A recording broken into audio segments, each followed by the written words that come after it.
If we have to grow in life, it is very important for us to manage our priorities or time. Priority or time management is very important. We should do when what is necessary in the pursuit of our goals and growth. What comes in the way of our time and priority management is our BCS syndrome. B of the BCS syndrome stands for boss syndrome. I am myself guilty of that.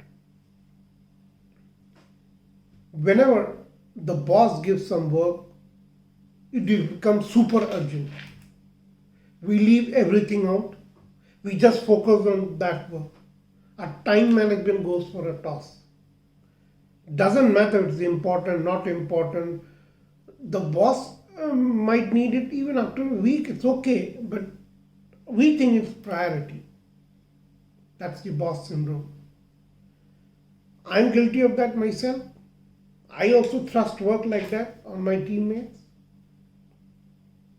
The second is the client syndrome. So many times I've experienced people not attending a meeting or even town halls because they say we have a client meeting. So then I ask, why you did not decline that meeting? Why you didn't ask for a reschedule? The answer is, no, it's the client. And there are other people in the meeting. There are even cases where people accept meetings, two meetings at the same time. Two different clients, or maybe the same client, different teams. We don't say no there, or we don't request a reschedule. That's the C of the BCS syndrome. And the S syndrome is self. We like to stay super busy, and therefore we pack our calendar with 8 hours of work. There is no overrun time, nothing. 8 hours, there's work involved. That's the self syndrome. BCS syndrome plays havoc with our time and priority management. What is to be done here? Now, I would like to put the onus on the leaders of organizations. In an organization, it is important everybody follows the system. And therefore, I cannot blame the team members. It is the leader's responsibility to bring about that kind of culture, to allow people to arrange their time well. First, be aware of the BCS syndrome and practice it yourself. And second, try to encourage team members to get out of this syndrome. One important skill that we have to develop is become assertive. Learn to say no, but respectfully. Whenever somebody is giving work, clarify, is it urgent? Or first, rather do your own assessment. What do you think is important or not?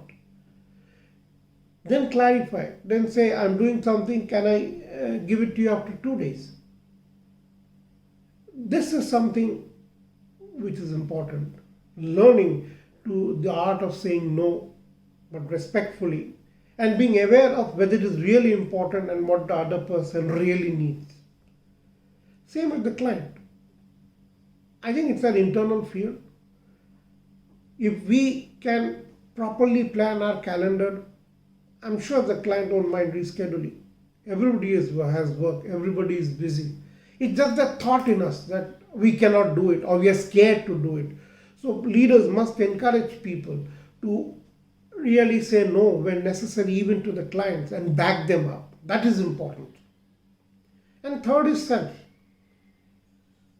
Plan only 50% work in a day. If you have 8 to 10 hours, normally we work more than 8 hours, 10 hours, 12 hours. Plan just 4 hours of work.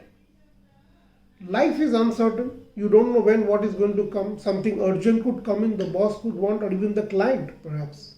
You have to accommodate all that. So never plan more than 50% of work. Keep the calendar free.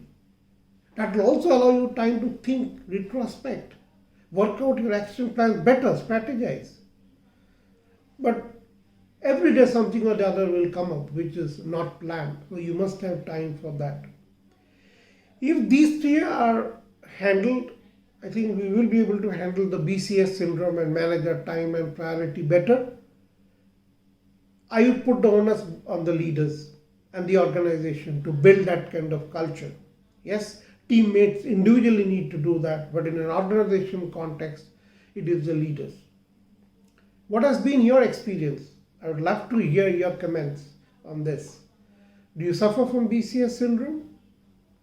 How do you get over such kind of syndrome or any other factors that come into play?